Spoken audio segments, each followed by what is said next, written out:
I mean, we got lost. Okay, so Daquan's got a lot of headaches at the moment, right?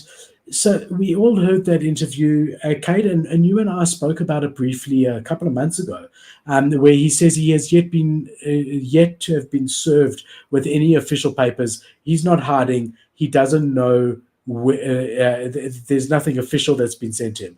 So this is now a few months later. So that might have been true at the time. But this is an article by Blockworks, which I found really interesting, and they highlighted 5 official lawsuits that have been filed against Kwon as of now. So again, I'm not saying that this was in play when we spoke about it 2 months ago and when he denied there being any papers served. It's possible at that time there wasn't. But as we stand now, we've got, first of all, in U.S. courts, Scott and Scott, we've spoken about them before, a very big law firm, and Bragger, Eagle, and Squire have filed similar class action lawsuits in June and July, respectively, against Daquan and other affiliates on behalf of Terra investors.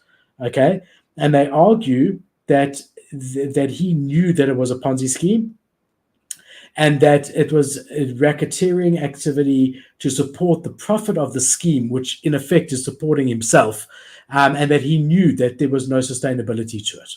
So that's what's happening in the US courts at the moment. Then we have South Korea, who's officially issued an arrest warrant for Daquan. So this happened 4 months after the Terra Luna collapse, and so that's in mid-September. What's that? Okay, so not too long ago, and he's wanted for charges relating to violating capital market laws. Then we've got Interpol, who's issued a red notice officially in September, meaning that he can't really travel because they want to locate and arrest Daquan. Mm-hmm. We then have a Singapore lawsuit.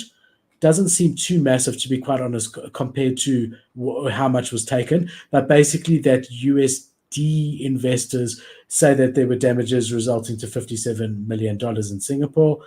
And then we also have his passport's been nullified by the South Korean ministry of foreign affairs. So that's currently where we at as far as the legal action against Daquan.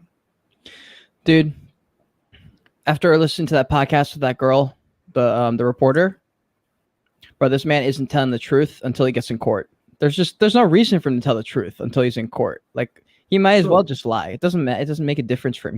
He's literally on the run from fucking like FBI. Like, he's literally on the run. He's like a TV character or a movie character in real life, but he's this like cute little chubby like Asian dude.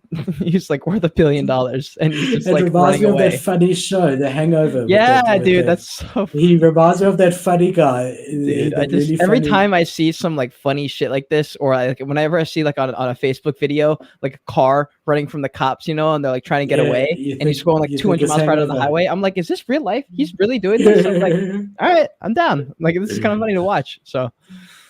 Oh, yeah. boy. So look, I mean, I found Daquan. He's in Europe. So that's what South Korea is saying. They saying that they think that he's in Europe. So if anyone's looking for him, just head to that little place called Europe, and then you can have a look for him. But that's where people are thinking that he is. But no one really knows. Also, I said that $57 million is a small lawsuit. I'm not saying $57 million is a little bit of money, but there was $60 billion wiped out, right? So when you put it in that perspective, a $57 million lawsuit, when you're talking about $60 billion, is not a huge amount, right? Yeah. Dude, this Luna story is just funny to me. I really don't have an opinion on it, bro. Look at this. He's still being cocky. I just don't get it. Like, I don't understand his angle here. Like, I'm like, this is the 4th of November. I'll throw a meetup and a conference soon to get over this hiding bullshit. Cops from the world over are welcome to attend. I just don't understand it. I'm like, aren't you wanted by the police? Like, how are you? I don't understand it. Like, maybe he paid off people. It doesn't make any sense to me. So here's something really interesting. So this is an example of where our friend Elon Musk might not be able to maintain his free speech. Just as a complete random made up example. He now is tweeting. Elon Musk could possibly have location notifications on because he owns Twitter. He could maybe see where he's tweeting from. Let's just say hypothetically that Elon Musk lost $1 billion in Terra Luna. He could now possibly anonymously tip off where Kwon is. There's an example of where having one person in control is a problem. Bro, not even that. That happens with or without that. That happens all the time. We had what's his name? Edward Snowden fucking leaked government classified government files, and he was just a simple wrench in the system, the machine that is the government. That happens all the time. I mean, there's plenty of different departments that have access to information that we probably would be shocked about. They would have to serve like a search warrant or a seizure. Well, I'm saying notice. Like there's gonna be some type of repercussion for any of them all the time anyway. So I'm like, if Elon Musk does that, there's gonna be repercussion because that's illegal. That's like, I mean, I think it's illegal. You can anonymously phone up. Hi, Interpol. But that can happen anyway. That anybody could do that. Like anyone at Twitter who has access to any kind of location services information could do that for anybody at any point. Do an anonymous tip off.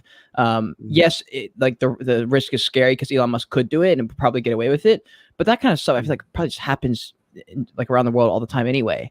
Like if people really wanted to find the Kwon, if it was really that big of a thing, I think he would be probably caught. Like that's another thing that makes this case interesting to me because I'm like, if he really is like if people really wanted to find him, I feel like they would, but I guess at the same time, like they didn't find Edward Snowden, he got away. But like, I don't know.